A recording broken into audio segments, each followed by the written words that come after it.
بسم اللہ الرحمن الرحیم الحمد للہ رب العالمین اللہم صلی علی محمد وعلی آل محمد کما صلیت علی ابراہیم وعلی آل ابراہیم انک حمید مجید۔ السلام علیکم ورحمۃ اللہ وبرکاتہ۔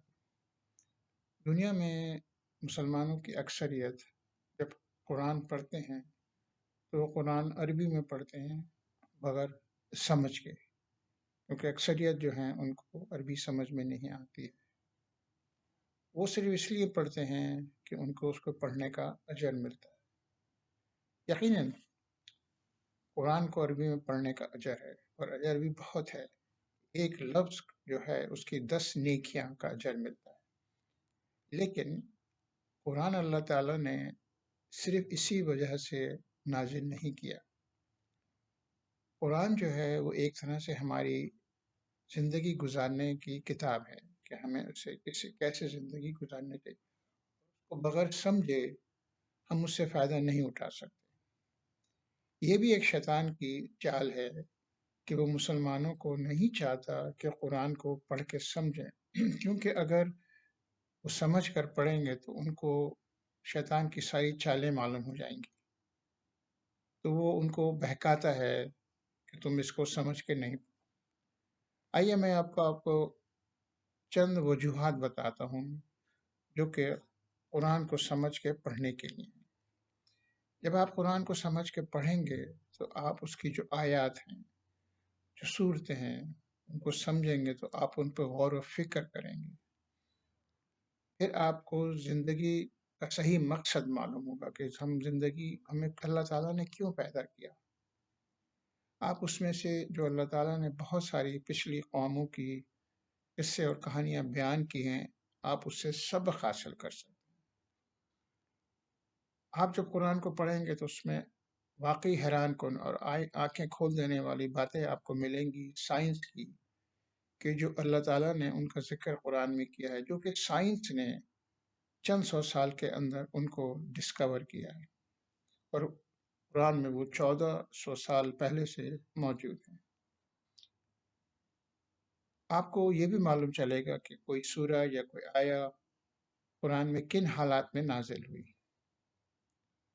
آپ کو اللہ تعالیٰ کی سزا کا ڈر پیدا ہوگا، خاص کر ان لوگوں کے لیے جو بضد ہٹ دھرمی سے اللہ تعالیٰ کے احکامات کی خلاف ورزی کرتے ہیں۔ اس کے علاوہ آپ کو اللہ تعالیٰ کی رحمت پہ یقین ہوگا کہ اللہ تعالیٰ کتنا رحیم ہے، کتنا غفور و رحیم ہے۔ آپ کو یہ بھی معلوم چلے گا کہ ہمارے دین میں کیا چیز حرام ہے اور کیا چیز حلال ہے، تو بہت سارے لوگوں کو نہیں معلوم۔ آپ کو یہ بھی معلوم چلے گا کہ قرآن میں اتنی تفصیل سے جنت کا ذکر ہے کہ آپ حیران رہ جائیں گے کہ اللہ تعالیٰ نے اپنے نیک بندوں کے لیے جنت میں کیا کیا رکھا ہے، اور وہ چیز آپ کو ہمت دلائے گی کہ آپ واقعی جنت میں جانے کی کوشش کریں اور وہ اعمال کریں جو آپ کو جنت میں لے جائیں گے۔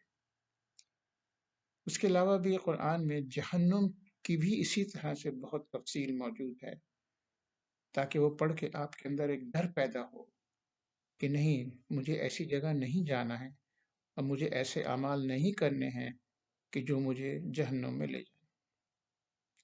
اس کے علاوہ بھی آپ کو بہت ساری اور بھی وجوہات پڑھنے کے بعد معلوم چلیں گی کہ وہ کیا کیا وجوہات ہیں، اور پھر آپ یہی کہیں گے کہ کاش میں نے یہ قرآن اس سے پہلے سمجھ کے پڑھ لیا ہوتا۔ میں آپ لوگوں سے درخواست کرتا ہوں، آج کی سے درخواست کرتا ہوں کہ اپنے زندگی کی مصروف زندگی میں سے چند وقت نکالیں، چند منٹ، 15 منٹ، 20 منٹ، آدھا گھنٹہ قرآن کی کوئی اچھی تفسیر پڑھیں، یا کم از کم قرآن کا ایک اچھا ترجمہ پڑھیں سمجھ کے۔ اور جب آپ یہ پڑھیں گے، سمجھیں گے، پھر آپ کو شیطان کو، جو کہ ہمارا کھلا ہمارا ازلی دشمن ہے، ہم اس کو ہرا سکیں گے، کیونکہ وہ ہر وقت اس کام میں لگا رہتا ہے کہ میں اللہ تعالیٰ کے بندوں کو صحیح راستے سے بھٹکاؤں۔